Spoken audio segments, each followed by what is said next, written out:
Indra, and I'd like to welcome you to the Messy Middle Matters, where my friends and I explore all the twists, turns, and challenges that arise in the messy middle of work.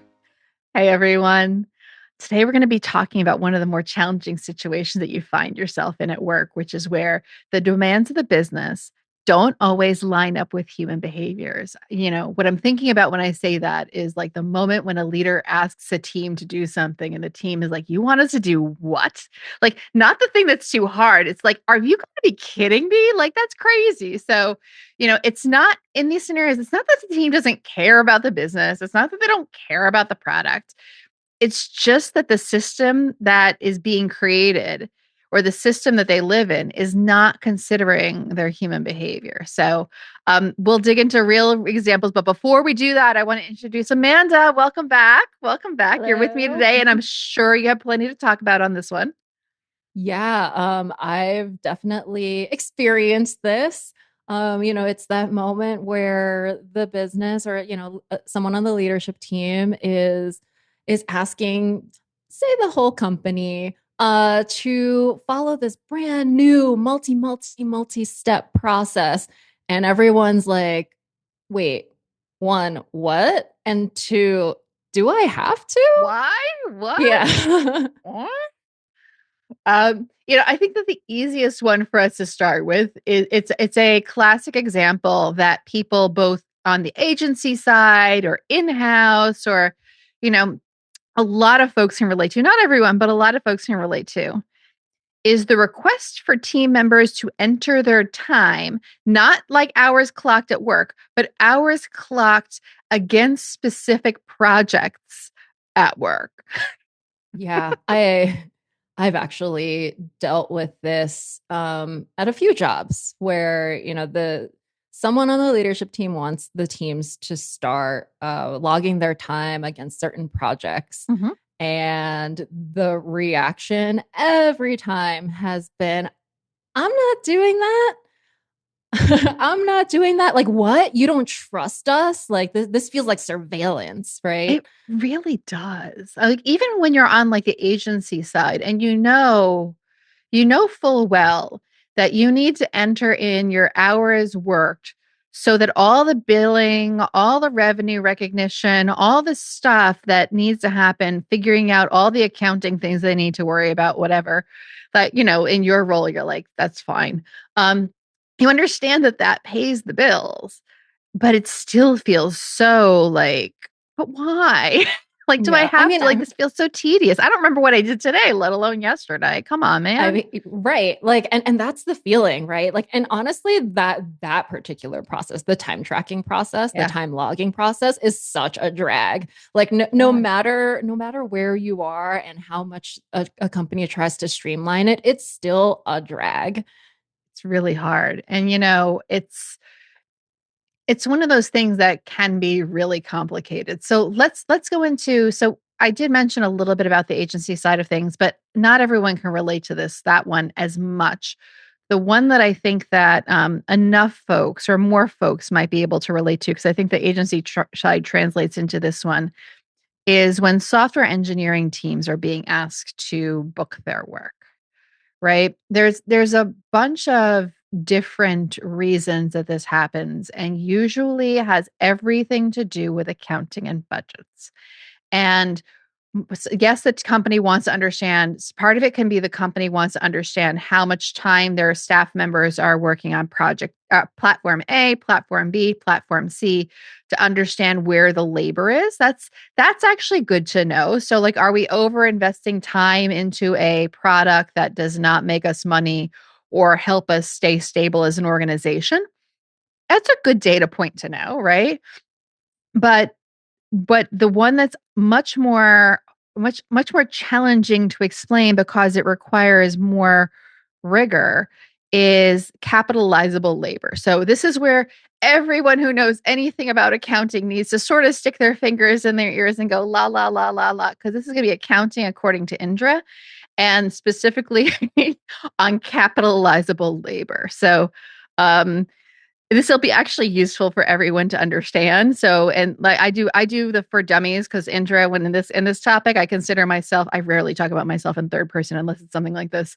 I promise y'all that. But in this scenario, I always say like it needs to make sense to me. It'll make sense to everyone else. So it's gonna be really simple. So capitalizable budgets. If we think about capitalizable budgets are usually hard assets. So it's like, let's pretend this mouse that I'm holding up is like a piece of furniture, right? The way that accounting can choose to track this piece of furniture, it is something that's used by the company that is in the main lounge of the company where guests have to sit while they're waiting for the person to come to them. So it's a hard asset. And what accountants can do is track or recognize the cost of that. Recognize may not be the right word, but the cost of that can be spread over the lifetime of that couch. So let's say this couch lasts me 10 months. I'm just choosing something simple. The couch is $1,000. I can do $100 a month. I don't need to hit all of those costs on my books and records the first month. I might need to pay the bill for that couch on that first month, but on the accounting records, it might spread across. You can do the same thing with labor, and that's capitalizable labor. When somebody is creating a product, I've got no idea. I'm holding up my sticker for the messy middle matters. Let's say this is a piece of software. Let's pretend I can do the same thing on this. So if the labor cost is usually when you're creating a product, the costs all get front loaded in the creation of the thing, and then you make the money over the course of time when you're thinking about that. I can spread those labor costs over the course of the lifetime of that product, feature, whatever it might be. So, okay, counting by Indra, not the most sophisticated, but hopefully easy enough to understand, even without visuals.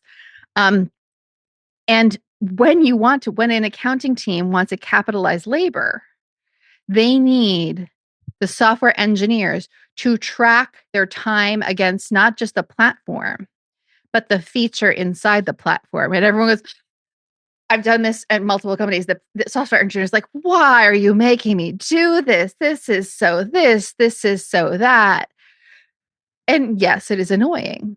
But the upside of having that expense spread over the cost of time is that you might be able to hire more software engineers. And they're like, oh, they understand the why. But then they're still stuck in that thought process of what you're saying, Amanda, of like, I feel like you're surveilling me.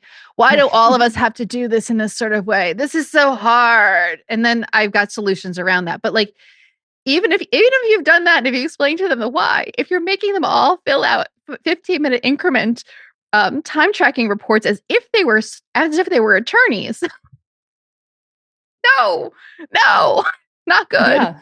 I think that example hit on two important things, right? Like one, it really helps to understand the why. It really does. But Yeah. even But when they understand the why, right. And two, a little bit of empathy goes a long way. a long, long way, right? Because it's a few different triggers that go off. The team as a whole is always like, like there's just this very like they remind me of a middle schooler being asked to like do their chores, like Right, clean your room. um, and I don't blame them for that reaction. Just to be clear, I'm not. That's no shade, but that's the visual that comes to mind when they react to something like that. But then there's also their leaders, like the engineering managers, engineering directors, engineering head of engineering. Like they're like, I want my people focused on the work. If they get distracted with this time tracking stuff, they may not actually deliver. So how do we find that middle ground, right? And there are ways. There are ways to find that middle ground. And in a not so skilled organization, they would just say, just do it and do it in this really convoluted system that your team never goes into. And we need to have it tracked to this level. Right. We need to have it tracked to this level with, a million little boxes that you need to check, and it times out on you, You can't and you copy have one to row to refresh it and you have another. to redo Right. it. Yeah. A nightmare. And you come up with a solution, TLDR, so we can go off of this topic of accounting.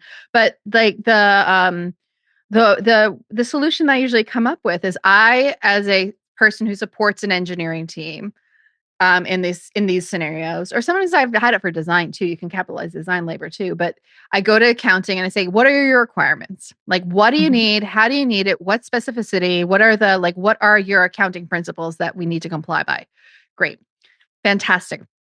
Can we meet your things in this X, Y, and Z way, which is usually, I love a good spreadsheet, but let's say you only have a spreadsheet, but like I say, can I have the manager of each team fill things out for their entire team, and they'll make sure it's done by this date so that you can do your accounting close for every single month, and we can do it in this sort of way, and we'll create a new spreadsheet so you have the auditability and blah blah blah blah blah blah blah. And will this work for you, accounting team member? And they're like, or a finance team member, they're like, you know what? That actually meets our needs. It's not as this, that, and the other thing. I need these comments to make sure that there's this, that, and the other thing. I need to understand, is the product still in market or not? I'm like, okay, great. Let's add these other fields on this other tab. Can we work with that? They're like, yeah. I go to software engineering manager, say, hey, how does this sound? They're like, oh my gosh, this is so much better than that first solution. I'm like, great. So we're going to do this every month. You know the reasons why. And this is so much better than the thing that we first talked about. They're like, yes. I'm like, great. And that's a way when you start dealing with human behavior that like we've all got a middle schooler inside of us that goes, oh, you're making me clean my room. Right. You get past that and you get to a solution that meets the needs of the business because the business wants their books and records to work. And the team is not sitting there pouting all day long, every day. And no one needs to nag them too much to complete the work. I'm laughing because this has been the solution I've seen implemented multiple times because, yes, you have the, Mhm. do we have to? And Do we it's have to? usually, to find that nice balance between what the finance and accounting team need and the human needs of the team. Of the Um, team. it's usually the messy middle. It's the middle manager who has to understand the needs of everybody and then come up with the solution. And that exact solution that you described is usually it. It's usually some version of that, right? Yeah. It's not Mm-hmm. rocket science. But it's human science. It's understanding both sides of the equation. It's a little bit of mediation tactics, right? Mm-hmm. It's a whole lot of change management. That's what it is. Like that's when organizations say like, we have to do it this way. Like, I see why InfoSec wants to do that. I see why HR wants to do that. I see why finance wants to do that. But are you serious? Like, have you met the people? Like, but it is that change management and it is the communication piece. Like there are those three major things that don't always get done or thought through from both sides of the equation. They get thought through from the business side, but they don't always get thought through from the receiver side of things, right? The employee side of things. Yeah. Something that I just thought of is, I'm going to put on like a product engineering hat, right? Yeah. It's about understanding the what and the why, and the how is negotiable in some The cases. how, no, but the how, I think the how is always negotiable. Like I think Yeah. unless it's some sort of hardcore compliance process where you need to meet some federal standards to maintain your certification, Yeah. the how is usually has some wiggle room in it. No matter Yeah. what, the person who said, there's usually some sort of give that you can get. Maybe it's not a Right. ton, but something is better than nothing. Right. And there's no harm in asking either. And Sometimes the answer is no, this is like truly a compliance thing. We need to do these 50 steps in this exact order in this way, or else we do not renew this certification. suck it up, buttercup, right? Like, and that Yeah. can be, and then you tell the team, hey, guess what? This is one of those scenarios. We got to suck it up, buttercup. Like, don't love it. You can complain to me all you want about it. I will give you a pizza party every single time you do it, but please get it done. Maybe not a Right. pizza party, maybe a gold star for my stash, but like, please get it done. Please get it Right. done because otherwise the headaches, they're just not worth it. They're not worth it, and it's not worth putting your job at risk for this thing. It's I don't recommend this. This is not the one to go down for. No. No. No. But, like let's go to some other examples. Like I think there's other scenarios that are much less complex than accounting. We started with the big hairy one, right? Mhm. Um, there's other examples that happen on a day-to-day basis which fall into that change management category, and one that is I think I've seen it prevalent even in good markets. So, but like I know that this job market is challenging. Like there's the change management. We'll use the example of when there's team reduction, when there's staff reduction, right? That feels like it's in the press every day. I know it's not. It feels that way. But how you handle that for your team and still don't get into trouble with HR, right? Because there's a Mhm. lot of, we've talked about this on other episodes. I don't remember which ones, but like what you're allowed to say and what you're not allowed to say about elimination of roles or people's exiting of organizations needs to walk a very fine line because of employment law. And that's usually to protect the employees, believe it or not. Another episode to dig into that. But like how you handle that is really important. So like the person sending this out, who's designing the process might be like, this is how we comply to the law and this is how we tell people, and everyone just needs to move on. Yeah. They just lost, like three members from their team. Yeah. And so on the other side of that, as the team members who remain, Right. when you get a very to the point communication from your leaders due to employment law, due to this, that, or the other thing, you're like, what the heck? What happened? What happened? And like, why does it seem like you don't care? Why does it seem like you don't care? Because it feels so clinical, Mm-hmm. right? And there's ways to handle that. I mean, and there can be those same change management things when you're growing too. So like we're just choosing this one because that's the one that's might be most is likely to be top of mind for folks too. But like 500 questions get triggered in their heads. My one of my favorite tactics for, after people figure out that there has been a reduction of 3 roles for whatever reason there might be, whether a written announcement has come out or not, is to host an AMA with leadership. Ask me anything. Like not that you really will entertain every question because there's lots of reasons you may not want to, right? But create a forum where people get to ask the questions. Create a structure that allows you to field those questions in a skillful way that allows people to be addressed but move forward and not get stuck in this, like what happened that day. Because if you don't address it, they will get stuck and your effectiveness as an organization is going to go down. Right. And it's addressing that human need for to be heard, right? And I've seen this at multiple organizations where it's either like a town hall type company, like all company AMA, or just for a department or just for a team. Yeah. And depending on your organization and like your company culture and what is appropriate there, um, the size of that AMA can vary, but the important part is hosting some kind of forum of like, hey, I understand that you're all feeling any kind of way about this.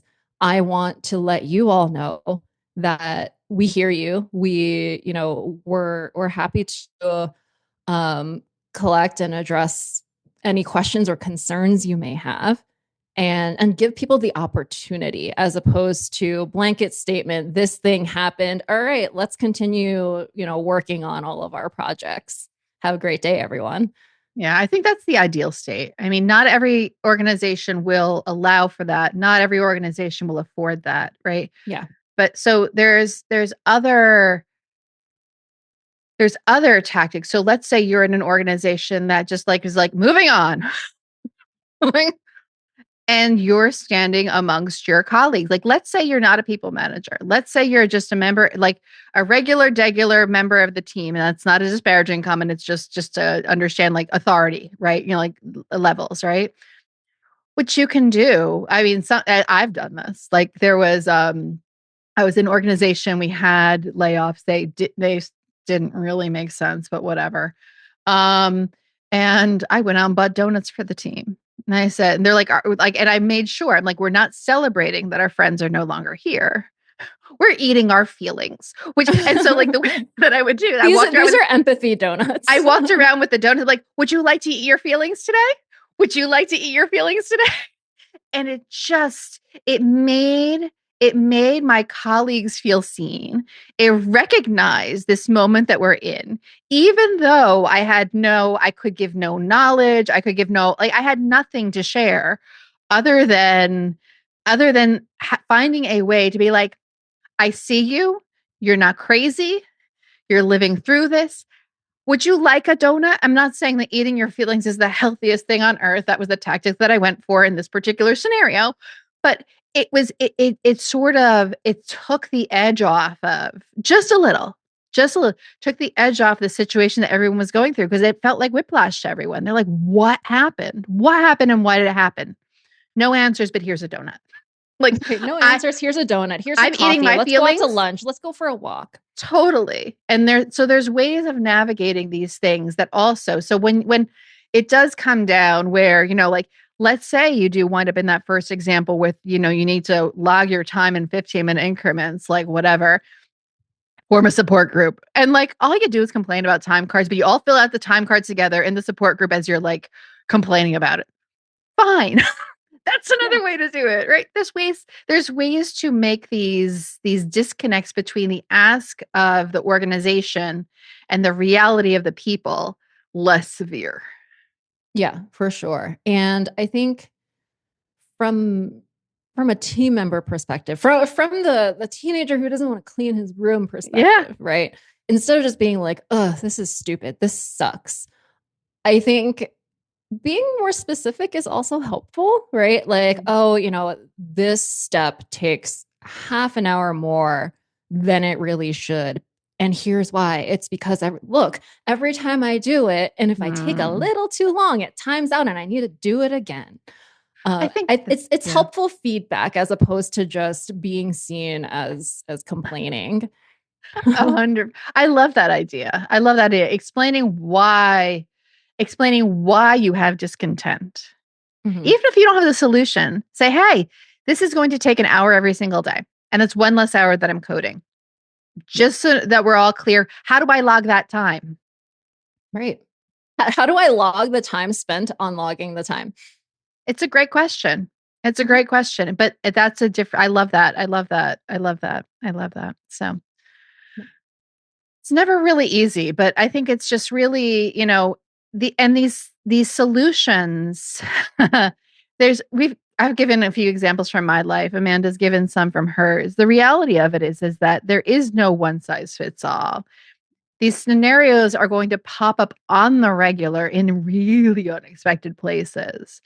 So, just like on so many other topics that we've talked about, test and learn, see what works as far as navigating it, helping to revise it, helping to improve it. Like, just run all these little micro experiments and see what works this time and track what didn't work for yourself. Because, some of these things, even if I gave you the playbook for how I've done things, it won't necessarily work in your organization because there's different humans on both sides of that equation, right? And that's what I call the secret sauce, like with the spidey instincts that we all develop over the course of our careers. It just takes getting knocked down a bunch of times to learn those. Like there's no book that you can learn that from. But just try things out. Try things out and just like celebrate those little wins. Like if I was in that scenario and if I could copy my time card from last week to this week and then change it, Right. huge. Thank you. Mhm. I'm gonna put that in my pocket as a win. Right. Or if like, changing this process is really, really painful, do it with your work besties, right? And just, Crank on some Complain about music. it there. Vent session while doing your time card. Cool. 100%. 100%. It's all good. It's all The good. business So has needs. We need to meet those needs. the business has needs. And so no matter where you are in the organization, whether you're on the business side or the employee side, I think that the first step is getting some empathy and compassion for the other side, exercising some curiosity, which shows up topic ever again and again, to understand the opposite side of that equation or the other side of the equation. And then, see and see where you can move this to, if at all. And if you can't move it, find a coping mechanism. Right. Yeah. Any other thoughts? No, I think you covered it. I think we covered it. I think, just understanding the what and the why and figuring out the how. 100%. And when you can't figure out the how, cope. Right. Cope. Find a Donuts. support group. Create a support group. All right, Amanda, thank you for joining me on this one. I suspect that our listeners are going to get something out of it if they made it through my accounting example, which hopefully it was tolerable. And I hope that y'all join us next time for another topic on the Messy Middle. Bye, everyone. Bye. Thanks for taking time with us in the Messy Middle. Word of mouth remains the most powerful way for people to find us. If this episode sparked something for you, we'd love it if you'd subscribe to the podcast on your favorite app, download a few episodes, and share it with someone else who's navigating the in-between. Do you have ideas for future episodes or topics you'd like us to explore? You can find our feedback form at themessymiddlematters.com or in the show notes.